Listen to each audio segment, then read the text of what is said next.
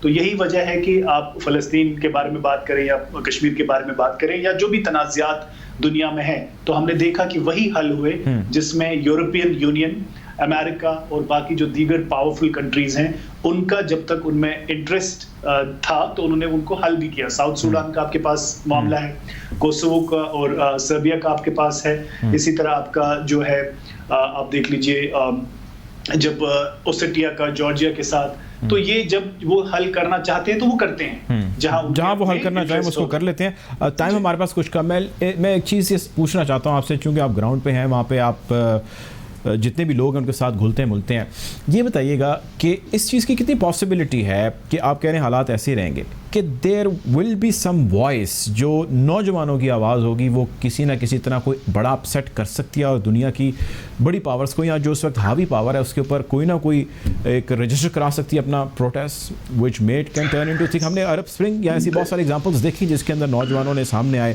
اور انہوں نے آ کے پاسا پلٹ دیا دنیا کا. دیکھیں عرب اسپرنگ اس طرح کے بہت سارے اسپرنگس کشمیر میں ہوئے ہیں, 2008, 2009, 2010, 2016. وہ انٹرنیشنل اٹینشن کی وجہ سے آپ کو عرب اسپرنگ بہت زیادہ کچھ لگ رہا ہے. اس طرح کے یہاں بہت سارے اسپرنگ ہوئے ہیں, 500,000 پیپل, 10 لاکھ 5 لاکھ کے لوگ سڑکوں پہ یہاں آئے ہیں. آج کی بات نہیں ہے, 2008 کی اور 1990 کی دہائی میں. اسی طرح 1963 میں جب موئے مقدس کی تحریک چلی تھی, جب موئے مقدس جو پروفٹ محمد صلی اللہ علیہ وسلم کے جو سیکرڈ ہیئر ہیں ان کی چوری ہوئی تھی یہاں درگاہ حضرت بل سے, تو پورا کشمیر سڑکوں پہ تھا. تو مجھے نہیں لگتا کہ دیکھیں میں آپ کو ایموشنل ہو کے کچھ بھی بتاؤں گا, مجھے تو بہت ڈارک نظر آ رہا ہے جس طرح سے پاکستان کا بھی رویہ ہے. میں یہ بہت ضروری بات کہنا چاہتا ہوں کہ ابھی ایک انٹرویو بھی سامنے آیا تھا جس میں شاہ محمود قریشی صاحب نے یہ تک کہہ دیا کہ آرٹیکل 370 ہے, سما ٹی وی کے ساتھ ان کا تھا, تو انہوں نے کہا کہ یہ تو بھارت کا اندرونی معاملہ ہے. تو جب ایک پاکستان ایک نیوکلیئر کنٹری بھی بھارت کو مذاکرات کی میز پہ نہیں لا سکتا, بچے نعرے دے کے کیا کریں گے, بچے نعرے دیکھ کے کیا کریں گے. بہت شکریہ. جو ہمارے ساتھ گوہر گیلانی صاحب جو تھے ریفرنس دے رہے تھے شاہ محمود قریشی صاحب کے ایک انٹرویو کا. خیر میری نظر سے وہ انٹرویو نہیں گزرا, نہ یہ خبر گزری, لیکن یقیناً گوہر گیلانی صاحب کہہ رہے تھے ان کے پاس اس کے سبسٹینشیل ایویڈنسز ضرور موجود ہیں. پاکستان نے کشمیر کی آواز کہاں, کس فورم پر اور کب اور کیسے بلند کی, اس کے حوالے سے دنیا اس چیز کی گواہی دے گی. یونائٹڈ نیشن کا فورم ہو, عمران خان کی اسپیچ ہو یا کوئی اور ہو, اس گورنمنٹ نے جس حد تک کوشش کی اس کے ایویڈنسز بہت سارے موجود ہیں. بہرحال اب تک اتنا ہی, انشاءاللہ آپ کو مزید باخبر رکھیں گے. اپنا خیال رکھیے گا. اللہ حافظ.